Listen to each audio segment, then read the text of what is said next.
आता बातमी आहे अशा एका नेत्याची ज्यांच्याकडे आज सत्ता नाहीये, विधानसभेत एकही आमदार नाहीये, लोकसभेत सुद्धा प्रतिनिधित्व नाहीये, तरीही राज्यातले विविध घटक आपले प्रश्न घेऊन त्यांच्याकडे जातात। बातमी अर्थातच आहे राज ठाकरेंची। प्रश्न विद्यार्थ्यांचा असो, स्पर्धा परीक्षांचा असो, नोकर भरतीचा असो, शेतकऱ्यांचा असो, कंत्राटदारांचा असो किंवा मराठी भाषेचा। प्रश्न सुटत नसतील तर अनेक जण थेट राज ठाकरेंकडे धाव घेताना दिसतात। आजही एमपीएससीचे विद्यार्थी आणि कंत्राटदारांच्या माध्यमातून हे चित्र दिसलं।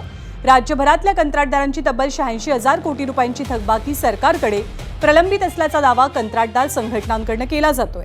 या थकबाकीसाठी राज्यातल्या विविध भागात कंत्राटदार आंदोलन करतात, मात्र आंदोलकांची सरकारकडून दखल घेतली जात नसल्याची कंत्राटदारांची तक्रार आहे।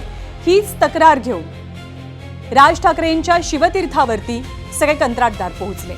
या प्रश्नात राज ठाकरेंनी मध्यस्थी करावी, थकबाकी मिळवून द्यावी अशी अपेक्षा व्यक्त झाली आहे आणि कंत्राटदारांसोबत एमपीएससीच्या मुलांनी सुद्धा राज ठाकरेंची आज भेट घेतली। ड्रग इन्स्पेक्टर पदासाठी घेण्यात आलेल्या परीक्षेच्या पेपरफुटीचा मुद्दा मुलांनी मांडला। या प्रकरणी स्पष्ट पुरावे देऊन अद्याप एफआयआर दाखल झाला नसल्याचा आरोप करत विद्यार्थ्यांनी राज ठाकरेंसमोर गाऱ्हाणं मांडलं।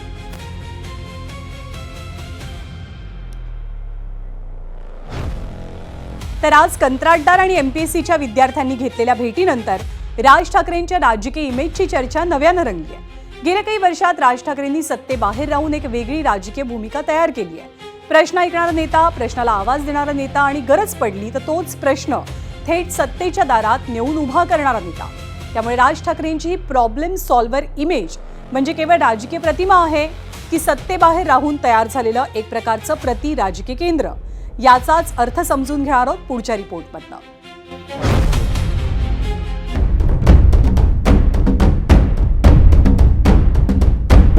बाळासाहेब ठाकरे जे आहेत यांच्या दरबारामध्ये जे प्रश्न भले भले प्रश्न हे कुठेही सुटत नव्हते, ते यांच्या दरबारात सुटत होते।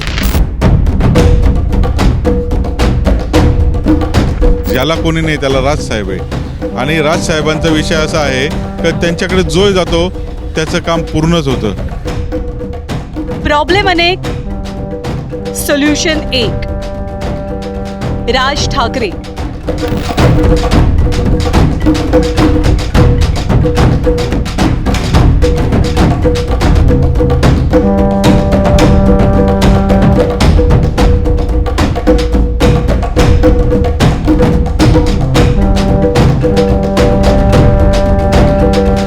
पक्षाकडे सत्ता नाही, आमदार नाहीत, खासदार नाहीत, तरी राज ठाकरे प्रश्न सोडवतील असा विश्वास का?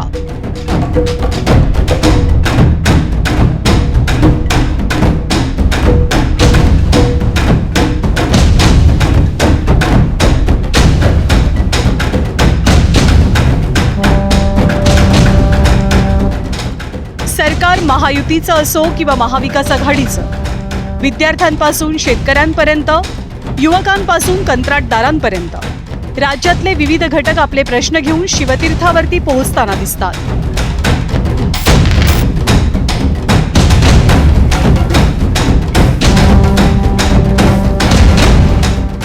त्यामुळे राज ठाकरे अनेकांसाठी वन स्टॉप सोल्युशन बनलेत का, याची चर्चा जोर धरते।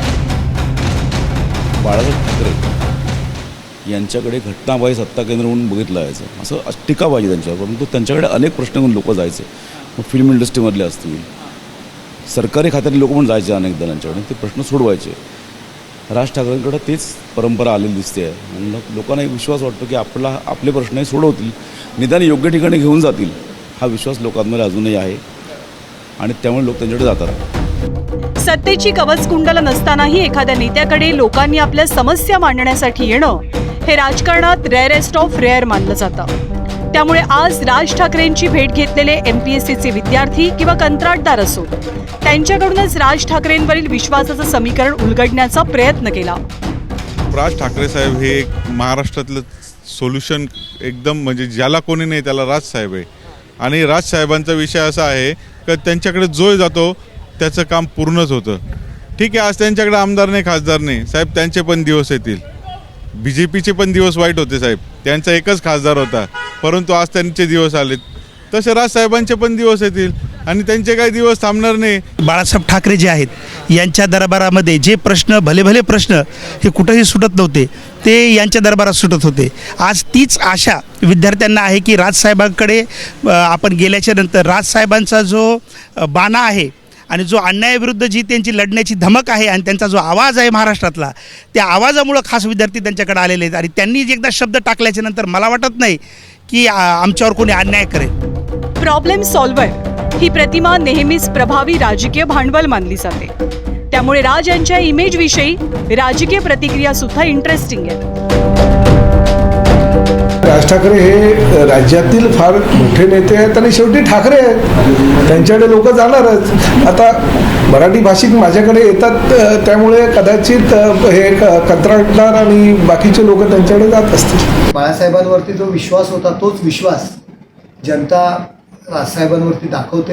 रोखठोक विचार असतात, ऐकून घेतात आणि त्याला सोल्युशन काढण्याचा प्रामाणिकपणे प्रयत्न करतात.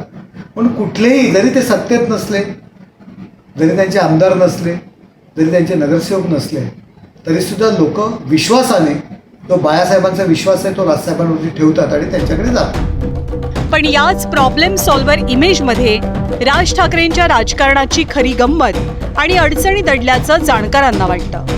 त्यांचा जनमानसातला प्रभाव मोठा आहे, पण निवडणुकीतील संख्याबळ मर्यादित. राजकीय चर्चेत वजन आहे, पण विधानसभेत प्रतिनिधित्व नाही.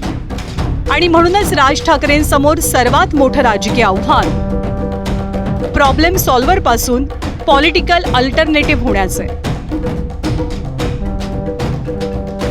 एक तर आउटस्पोकन लीडर आहे आणि लोकांना हा विश्वास आहे, जाणाऱ्या लोकांना, की हा डीलर नाही, हा लीडर आहे.